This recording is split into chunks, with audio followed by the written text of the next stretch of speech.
Bonjour tout le monde, j'espère que vous allez bien. Aujourd'hui on se retrouve dans une nouvelle vidéo pour une création que je n'ai jamais réalisée de toute ma vie. C'est une tarte aux pommes. Voilà, je ne sais pas pourquoi je n'ai jamais fait ça jusqu'à aujourd'hui. Donc une vraie tarte aux pommes avec des vrais quartiers de pommes à l'intérieur. Donc je me suis dit c'était l'occasion de vous proposer un tuto. Pour ce tuto je vais utiliser de la vanille en effect. Je vais aussi utiliser de lait cru en prémo. Ensuite, je vais prendre de la fimo liquide, ça va être très important, des pastels secs pour faire l'effet cuit. Je vais utiliser un moule base de cupcake, de la farine pour pouvoir utiliser le moule, une lame, un scalpel, un douting tool, un cure-dents, des pinceaux et de la peinture acrylique marron et rouge. Je vais commencer déjà par réaliser le fond de tarte. Donc pour ça, je prends mon moule base de cupcake. Donc c'est un moule que j'ai acheté sur le site de la petite épicerie il y a des années, mais je crois qu'ils ne sont plus en production. Voilà, il me semble qu'ils ne produisent plus ces moules. Je mets de la farine au fond pour éviter que la pâte ne colle au moule. Ensuite, je prends une petite boulette d'écrue que j'aplatis au doigt pour avoir une pastille assez large. Donc en fait, je donne le début de la forme de la tarte. Je vais mettre la pastille au fond du moule. Et ensuite, avec mon douting tool, je vais bien mettre la pastille au fond, bien comme il faut. Et ensuite, je vais remonter les bords dans l'écran de la base de cupcake. Et je prends de la pâte et je remonte à l'intérieur des stries, justement pour donner cette forme de tarte.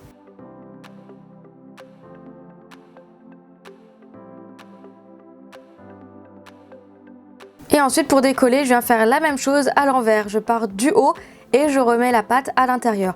Donc c'est pour pouvoir démouler facilement sans abîmer la forme de la tarte. Donc là c'est facultatif, mais j'ai décidé d'aplatir le fond de la tarte avec un gros boule tool. Je ne l'ai pas mis dans les matériels, j'ai oublié.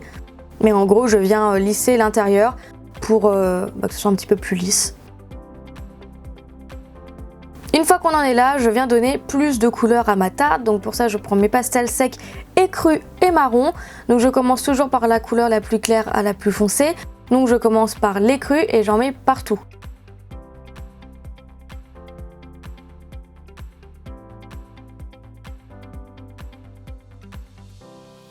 On n'oublie pas le haut de la tarte, on n'oublie pas les côtés ni le dessous. Et ensuite je rajoute un petit peu de marron.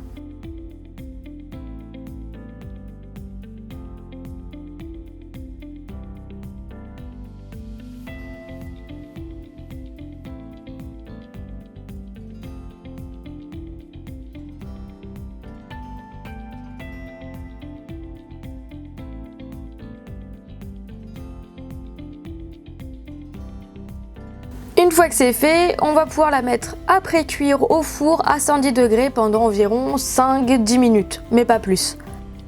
On va la pré-cuire justement pour éviter de la déformer par la suite. Pendant que ça pré-cuit, on va s'occuper de notre quartier de pommes. Donc pour ça, je prends la couleur vanille, je viens faire un boudin. Et là, je vais prendre mon cure-dent et je vais venir aplatir le cure-dent dans la pâte.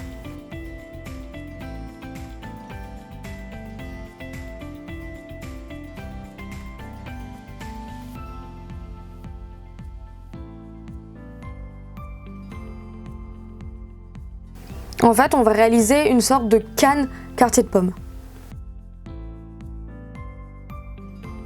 Voilà, c'est une étape un petit peu délicate parce que forcément la pâte n'accroche pas forcément super bien au cure-dent. Et ensuite pareil, je viens mettre un petit peu de couleur avec des pastels secs et j'ai décidé de faire des quartiers de pommes rouges. Donc pour ça je commence par de lait cru. Ensuite je vais rajouter du marron et par-dessus je vais rajouter du rouge. Et en fait je mets de la pastel vraiment partout.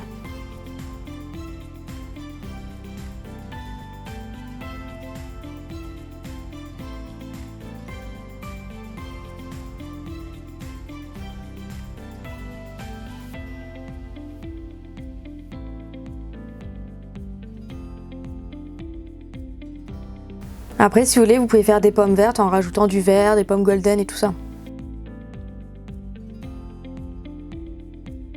Une fois que c'est fait, vous allez aussi pré-cuire la canne comme ça. Donc on récupère tous nos petits éléments, donc moi j'en ai fait 2 parce que je ne savais pas si j'allais avoir assez de quartiers de pommes. Et puisque j'ai pré-cuit que 110 degrés pendant environ 5 minutes, on peut encore couper la canne sans trop de difficulté. Donc moi j'ai mis 10 minutes au four et là je vais pouvoir couper mes quartiers de pommes. Donc quel est l'intérêt de pré-cuire la canne? C'est tout simplement de pouvoir couper sans déformer les quartiers.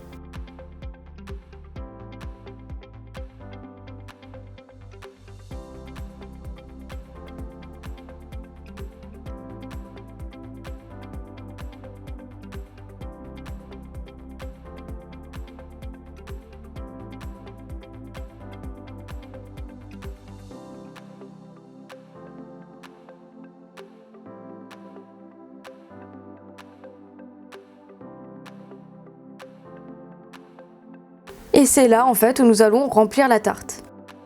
Donc pour ça je vais utiliser de la Fimo liquide que je vais mettre tout au fond de la tarte. La Fimo liquide va faire office de colle pour pouvoir coller justement les Fimo cuites entre elles. Parce que là si on met les bouts de pommes directement dans la tarte, elles vont faire que de bouger, elles vont faire que de glisser, ça va pas du tout tenir. Donc il est vraiment très important de rajouter de la Fimo liquide. Et en fait avec mon scalpel je vais monter ma tarte. En fait je vais mettre tous mes quartiers de pommes à l'intérieur. Vous pouvez les mettre comme vous voulez, vous pouvez réaliser un dessin avec si vous avez envie, vous pouvez les mettre en vrac. Moi j'ai décidé de le faire comme ma mère fait les tartes aux pommes, voilà, de côté comme ça.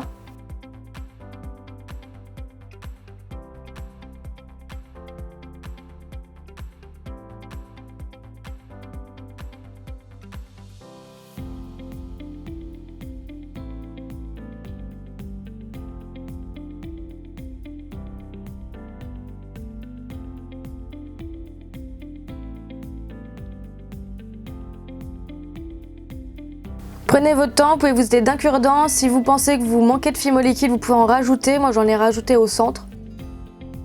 Donc je rappelle, la Fimo liquide justement c'est pour fixer les quartiers de pommes dans la tarte, sinon ça va faire que de bouger.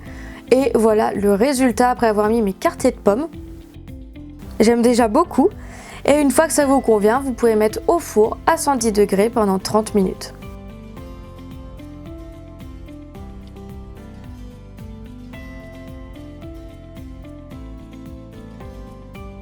Après la cuisson, on va rajouter un petit peu plus de couleur. Donc pour ça, je vais prendre de la peinture acrylique marron et rouge. C'est tout simplement parce que j'avais pas de rouge bordeaux. Après, si vous avez du rouge bordeaux, vous pouvez directement prendre ça. Donc je mélange un petit peu les deux pour avoir une couleur, la couleur que je recherche. Ensuite, c'était beaucoup trop opaque, donc je vais rajouter de l'eau pour diluer tout ça et avoir de la peinture plus en transparence. Et là, maintenant que j'ai un peu un marron rouge, voilà, je viens tapoter sur ma tarte pour donner un petit peu plus d'effet de couleur.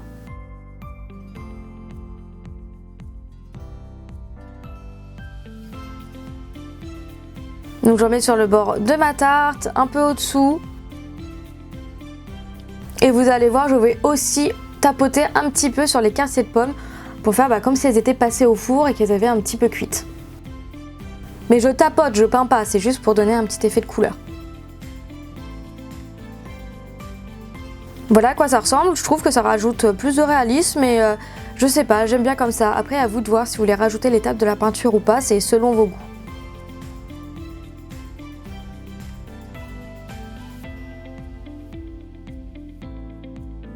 Et ensuite, pour un effet brillant, vous pouvez bien sûr vernir votre tarte.